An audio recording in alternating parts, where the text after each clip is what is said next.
예수님께서 마지막 유월절 만찬 자리에서 떡과 잔을 가지시고 제자들에게 주시면서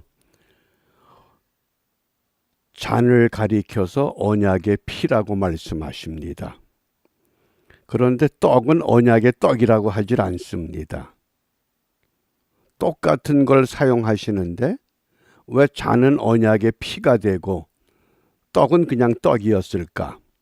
우리가 그 의미가 무엇인가를 생각하면서 먼저 28절 말씀입니다. 왜 언약의 피라고 하시는가? 28절 말씀 함께 읽습니다. 이것은 죄 사함을 얻게 하려고 많은 사람을 위하여 흘리는 바 나의 피 곧 언약의 피니라. 아멘.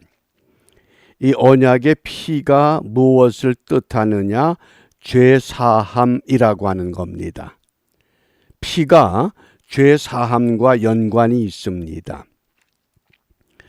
그러면 이것을 우리가 거슬러 올라가면 에덴 동산에서 하나님께서 처음 사람 아담과 하와에게 주셨던 하나님의 계명은 동산 중앙에 있는 선악을 알게 하는 나무 열매는 먹지 말라. 이게 첫 번째 계명이었습니다. 그것을 먹으면 정령 죽으리라. 그런데 사탄의 유혹의 꿰매에 빠져서 그 열매를 먹었습니다. 열매를 먹고 난 순간 아담과 하와에게 찾아온 것은 자기들의 벗은 몸에 대한 부끄러움입니다. 그러자 순식간에 부끄러움을 감추기 위해서 무화과 나무 잎을 엮어 치마로 부끄러움을 가렸다, 감추었다 그랬습니다. 그때 하나님께서 가죽옷을 지어서 입히셨다. 가죽옷이라고 하는 건 뭡니까? 짐승을 잡아서 짐승의 피가 뿌려진 옷을 말하는 겁니다. 거기 피가 있습니다. 그래서 성경은 피를 무엇으로 상징합니까? 피가 곧 생명이라고 하는 겁니다. 그러니까 아담과 하와는 계명을 어겼기 때문에 죽어야 되는데 금방 죽는 줄 알았습니다. 그게 아니고 하나님과의 관계가 단절되고 맙니다. 그것이 이제 이스라엘 민족 공동체가 형성되면서 레위기 4장에서 피의 제사가 속죄제로 소개가 되기 시작하는 겁니다. 이제 그 과정을 우리가 정확하게 이해를 하셔야 이 왜 잔을 언약의 피라고 하셨는가를 우리가 이해할 수 있습니다. 이제 그 과정을 좀 우리가 살펴보기 위해서 히브리서 9장 11절과 12절입니다.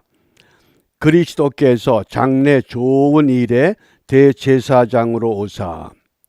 우리 예수님께서 구약에 예언된 그 메시아, 신약의 그리스도, 그래서 기름 부음을 받는 직분은 왕, 대제사장, 선지자. 그런데 대제사장으로 오셨습니다. 그런데 대제사장이 속죄제를 드리기 위해서 짐승의 피를 바쳐야 되는데 여기 보면 염소와 송아지의 피로 아니하고 짐승의 피로 속죄의 제물을 바친 것이 아니라 오직 자기 피로 예수님의 피로 영원한 속죄를 이루사 영원한 속죄 어떻게? 메시아의 피, 그리스도의 피로 영원한 속죄를 이루게 하셨다는 겁니다. 그 근거가 뭐냐? 15절에 보면 새 언약의 중보라고 하는 겁니다. 그러니까 옛 언약은 뭡니까? 짐승의 피에 의해서 죄가 속함을 얻는 과정을 이야기합니다. 그런데 새 언약은 메시아가 이 땅에 오셔서 짐승의 피가 아니라 어떤 피로? 자기 몸의 피로. 그러니까 이 잔은 너희를 위해서 흘리는 나의 피다. 그래서 그게 언약의 피가 되는 겁니다. 이해가 되시죠? 왜 언약의 피냐? 근데 그 과정에 우리가 어떤 한 사건을 좀 함께 이해할 필요가 있습니다. 창세기 22장에 보면 하나님께서 여호와께서 가라사대 내 아들 내 사랑하는 독자 이삭을 데리고 모리아 땅으로 가서 내가 네게 지시하는 한 산 거기서 그를 번제로 드리라. 100세에 얻었던 그 아들, 그 귀한 아들을 어느 날 갑자기 하나님께서 이삭을 번제, 이게 뭡니까? 완전히 죽여서 각을 떠서 희생의 제물로 바치라고 말씀을 하신 겁니다. 도저히 납득이 되지 않는 하나님의 명령입니다. 그런데 아브라함은 그대로 따라갑니다. 12절입니다. 사자가 가라사대 그 아이에게 내 손을 대지 말라. 아무 일도 그에게 하지 말라. 네가 내 아들 내 독자라도 내게 아끼지 아니하였으니 내가 이제야 네가 하나님을 경외하는 줄을 아노라. 정말 아브라함이 하나님을 제대로 믿는 사람인가? 이제야 그 아브라함의 믿음을 확인하셨다고 말씀을 하셨습니다. 뭐 때문에? 그 아들 하나밖에 없는 독자 그 귀한 아들을 번제의 제물로도 바칠 수 있었다고 하는 것, 이 사건을 통해서 이것이 바로 언약의 피가 될 수 있는 하나의 상징적인 사례가 되는 겁니다. 그래서 하나님께서 아브라함의 손을 멈추게 하시고 내 뒤를 봐라. 그러니까 수양이 뿔이 숲에 걸려 있습니다. 그 수양을 잡아서 번제의 제물로 제사를 드립니다. 그리고 아브라함이 감격해서 여호와 이레, 하나님께서 미리 준비해 놓으셨구나. 오늘날도 믿음의 사람들을 통해서 하나님을 제대로 경외하는 줄을 찾고 계십니다. 여러분들이 제게 연락을 해서 목사님, 지금 그 켄터키주 에즈베리 대학에서 일어나는 그 성령의 운동이 그게 진짠가요? 그렇게 여러분들이 질문을 해왔습니다. 제가 그래서 그 자세한 내용들을 소개해서 보냈습니다. 얼마나 하나님이 놀라운 일을 지금 이루고 계신가? 하나님이 얼마나 미국을 사랑하시는가? 그것도 젊은 대학생들이, 거기에 신학대학이 있는데 신학대학원 학생들이 그러는 것이 아니라 일반 대학생들이 그 청년들을 통해서, 그러자 그 타운이 그렇게 큰 동네 아닙니다. 전 주민 다 해봐야 대략 한 6천 명 정도 되는 마을인데 외부에서 얼마나 사람들이 몰려드는지. 그래서 근처의 대학들, 근처의 교회들, 그 대학 강당의 교회들이 꽉꽉 차서 흩어져서 그렇게 찬송하고 기도하고 그런 일이, 그러면서 그들의 소원이 뭡니까? 이 성령의 이 뜨거운 불이, 이 운동이, 회개 운동이 미국 전역에 번지게 하시고 미국을 중심으로 전 세계에 이 운동이 부흥되게 하여 주옵소서. 그 기도한다는 거잖아요.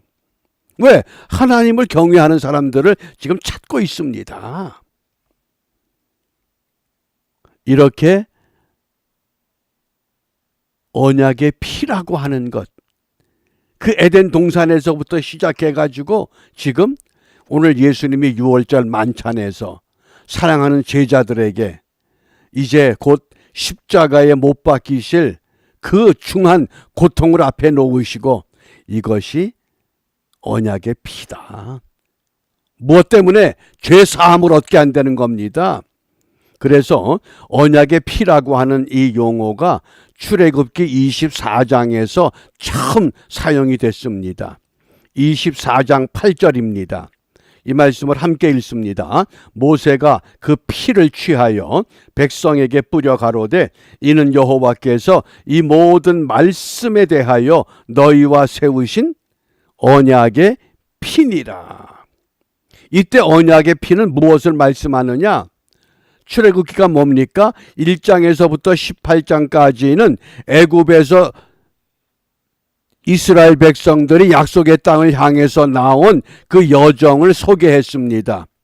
그리고 20장에서 하나님이 계명을 주셨습니다.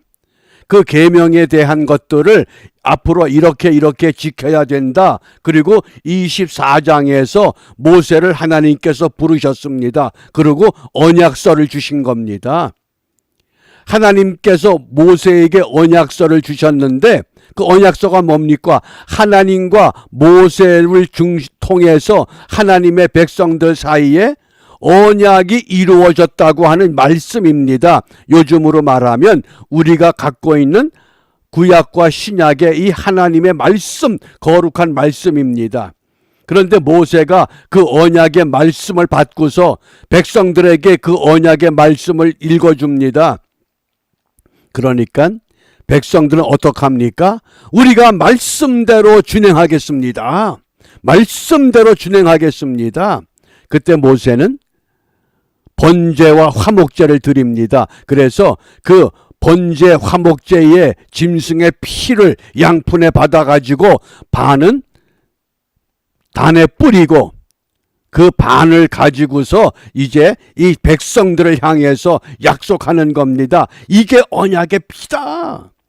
그러면 오늘날 저와 여러분들에게 언약의 피는 뭡니까? 하나님이 우리에게 주신 이 하나님의 말씀, 성경이 곧 우리의 언약의 피가 되어야 되는 겁니다. 그래서 하나님이 말씀하시면 반드시 어떤 사건이 일어납니다. 예를 들면 빛이 있으라. 그러면 빛이 일어납니다. 우리가 오늘 민수기 21장을 아마 읽을 텐데 21장에 보면 백성들이 광야에서 이 길을 직행하지 않고 우회하는 것 때문에 불평을 합니다. 그래서 불평하니까 불뱀이 나와서 백성들을 막 물어 죽입니다. 그러니까 모세가 또 하나님께 부르짖습니다. 노뱀을 만들어서 장대에 달았더니 백성들이 그 뱀을 쳐다보니까 죽질 않습니다. 하나님께서 불뱀을 만들어서 장대에 달아라. 그게 하나님의 말씀입니다. 말씀의 그대로 순종하니까 사건이 일어나는 겁니다. 무슨 뜻이냐? 언약의 피라고 하는 것은 하나님의 말씀인데 말씀을 순종하면 말씀대로 준행하면 무엇이 된다? 사건이 일어난다는 겁니다. 문둥병자가 내가 예수님께로 가면 나음을 얻겠다. 그러고 가니까 사건이 일어나는 겁니다. 12회를 혈루증으로 앓던 여인이 옷자락에 손만 대도 낫겠다. 낫습니다. 왜? 사건이 일어나기 때문에. 말씀이 나에게 들어오면 반드시 사건이 일어난다는 겁니다. 그러므로 오늘날도 마찬가지입니다. 하나님의 말씀을 하나님의 말씀 그대로 우리가 100% 순종하고 믿게 되면 그 말씀이 나를 감동시켜서 이 말씀을 기록하게 하셨던 성령의 감동이 내 머리끝부터 발끝까지 온 몸을 휘감아서 내 안에 있던 모든 문제, 내 안에 해결받지 못했던 것, 지금도 하나님은 반드시 사건을 일으켜서 해결해 주시는 줄 확신하시길 바랍니다. 그게 말씀입니다. 그래서 너희와 세우신 언약의 피다. 그러니까 그 언약의 피가 어떤 일을 이루어냅니까? 히브리서 9장 22절에 율법을 쫓아 거의 모든 물건이 피로써 정결케 되나니 피 흘림이 없은즉 사함이 없느니라. 그래서 피는 생명을 상징했고 피는 용서를 상징한 겁니다. 그게 피입니다. 그게 언약의 피입니다. 떡은 우리 육신을 배부르게 하고 육신의 건강을 유지시켜 주지만은 피는 우리의 생명을 상징하고 피는 우리의 죄를 용서하는, 그래서 이러한 은혜로 말미암아 오늘 예수님께서 그 떡과 잔을 갖고 제자들에게 마지막 다짐을 합니다. 이것은 너희를 위해서 흘리는 언약의 피가 될 것이다. 그러므로 우리가 오늘 이 언약의 피를 잘 보시면 참 재미난 거는요, 이 떡을 가지사 축복하시고 그랬죠. 27절에 잔을 가지사 사례하시고 그랬어요. 근데 이 사례라고 하는 것이 달리 번역하면 감사 그러는데, 이 감사라고 하는 유카리스테오, 여기에서 유카리스트라는 단어가 파생이 되거든요. 유카리스트가 뭐예요? 이게 성찬을 말하는 거예요. 떡에서 나온 것이 아니라 잔에서 나왔어요. 유카리스트. 그러므로 우리가 매월 첫 주일 성찬 예식할 때 그 집례하는 목사님을 통해서 떡과 잔을 받는데 형식으로 받지 마시고, 이게 언약의 피구나. 이것이 내 안에 들어와서 말씀이 육신이 되어서 사건을 일으킨다. 내가 말씀대로 준행하자, 순종하자. 그랬을 때 아직까지 해결받지 못한 문제가 있다고 하면 우리 이번 3월 첫 주일 이 성례식을 통해서 하나님의 사건을 직접 경험하는 그 은혜와 축복을 우리가 함께 누릴 수 있는 복된 믿음의 삶을 결단하시고 그 일에 기쁨으로 참여하는 우리 모두가 되시기를 주님의 이름으로 축복합니다. 그래서 우리가 오늘 무엇을 기도하느냐? 에베소서 2장 13절에 보면 이제는 전에 멀리 있던 너희가 그리스도 예수 안에서 그리스도의 피로 가까워졌느니라. 멀리 있었던 것 같았는데 예수 그리스도의 피로 말미암아 먼저 내가 하나님과 가까워져야 돼요. 내가 성령님과 가까워져야 돼요. 성령의 역사가 어느 다른 사람들에게만 있는 것이 아니라 나에게도 그 역사가 있구나. 어떻게? 언약의 피, 약속된 그 말씀을 통해서. 그래서 우리가 오늘 주의 피로 나를 성결케 하옵소서. 그 에즈베리 대학에 갔다 왔던 분들의 이야기를 들어보면 무슨 사도행전의 오순절 성령 강림이 임하는 막 그냥 바람 같고 불 같고 방언하고 막 그런 성령이 아니라는 거죠. 얼마나 차분하고 조용한지, 정말 가서 회개하는 그 진지한 모습들, 회개의 영이 막 감도는데, 그 교정의 채플이 크질 않기 때문에 그 교정에 들어서면 긴 행렬 가운데서 기다리는 것도 은혜가 된다는 거예요. 그 채플에 들어가기 위해서 몇 시간씩을 기다리면서. 그래서 우리가 정말 이 주의 피로 성결케 되는 것, 그게 뭡니까? 그냥 불같은 성령이 떨어지고 그냥 날뛰고 그런 것도 필요하지만은 오늘 가장 중요한 건 내가 변화되는 겁니다. 내 말이, 내 행동이, 내 습관이, 내 생각이 바뀌어지는 거예요. 그래서 이 작은 파장을 통해서 하나님은 큰 일을 이루어 가신다고 하는 우리가 믿음을 갖고 오늘도 이 언약의 피, 약속의 말씀, 이 말씀대로 우리가 순종하면서 2월을 마감하고 우리가 3월을 우리가 준비하는 복된 하루가 되시기를 바랍니다. 기도하겠습니다. 전능하신 아버지 하나님 감사합니다. 2월 한 달 우리 모두를 은혜 가운데 품어주시고 이제 또 새 달을 맞이할 수 있도록 축복해 주셨습니다.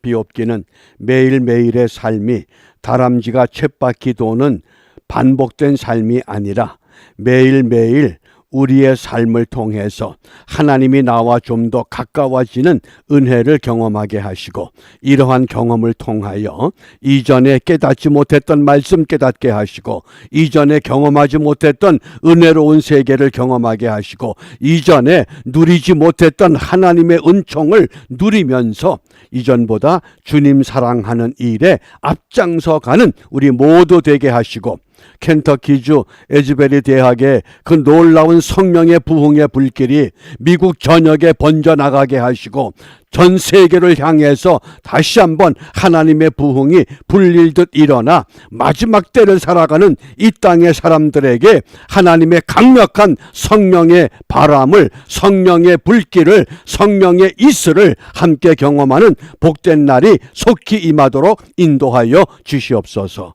예수님 이름으로 기도합니다. 아멘.